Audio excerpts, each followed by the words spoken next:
एक राजा थे विष्णु प्रसाद। और राजा के एक मित्र थे जिनका नाम था हजारीमल। हजारीमल की एक विशेषता थी कि वो बहुत आशावादी व्यक्ति थे। जहां कहीं भी कोई घटना घटे, उनके मुंह से बस एक ही बात निकलती थी कि जो होता है अच्छे के लिए होता है। तो एक दिन राजा अपनी तलवार की धार चेक कर रहे थे कि अचानक उनके हाथ से तलवार छूट गई और उनके पैर की आखिरी उंगली पैर से कटकर अलग हो गई।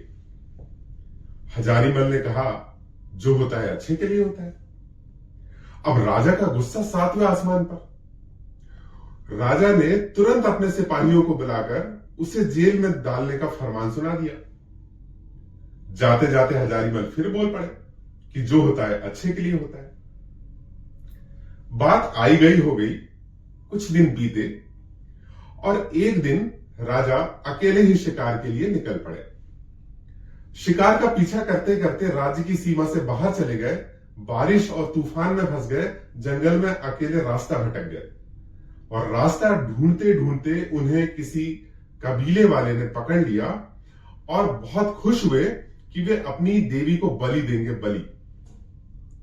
बलि देने के पहले राजा को नहलाया गया।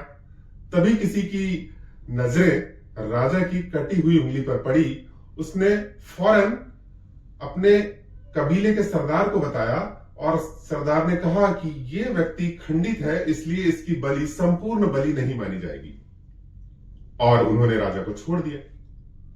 अब राजा यह सोचते हुए घर की तरफ वापस आ रहा है कि यदि मेरी उस दिन उंगली नहीं कटी होती तो आज गर्दन कट जाती। तो राज दरबार आने के बाद सबसे पहले उन्होंने हजारीमल को जेल से बाहर निकालने का आदेश दिया। हजारीमल जेल से बाहर निकल के आए तो राजा ने पूरी घटना उसे विस्तार से बताई और कहा कि तुमने बिल्कुल सही कहा था कि जो होता है अच्छे के लिए होता है, क्योंकि यदि उस दिन मेरी उंगली नहीं कटती तो आज मेरा सिर कट जाता। तो राजा ने उसे बहुत धन्यवाद दिया और साथ में माफी भी मांगी कि मैंने तुम्हें जेल भेजा।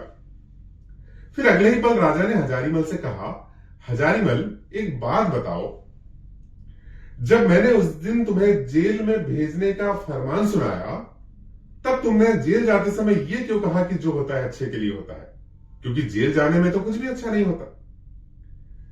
हजारीमल ने कहा कि महाराज, मैं आपका मित्र हूं और हमेशा परछाई की तरह आपके साथ रहता हूं। तो यदि आप उस दिन मुझे जेल नहीं भेजते तो निश्चित रूप से मैं आपके साथ शिकार पर जाता और आपकी उंगली तो कटी हुई थी पर मेरी नहीं। तो मैं तो गया था ना काम से, इसलिए जो होता है अच्छे के लिए होता है। मुझे लगता है कहानी का संदेश आप समझ गए होंगे।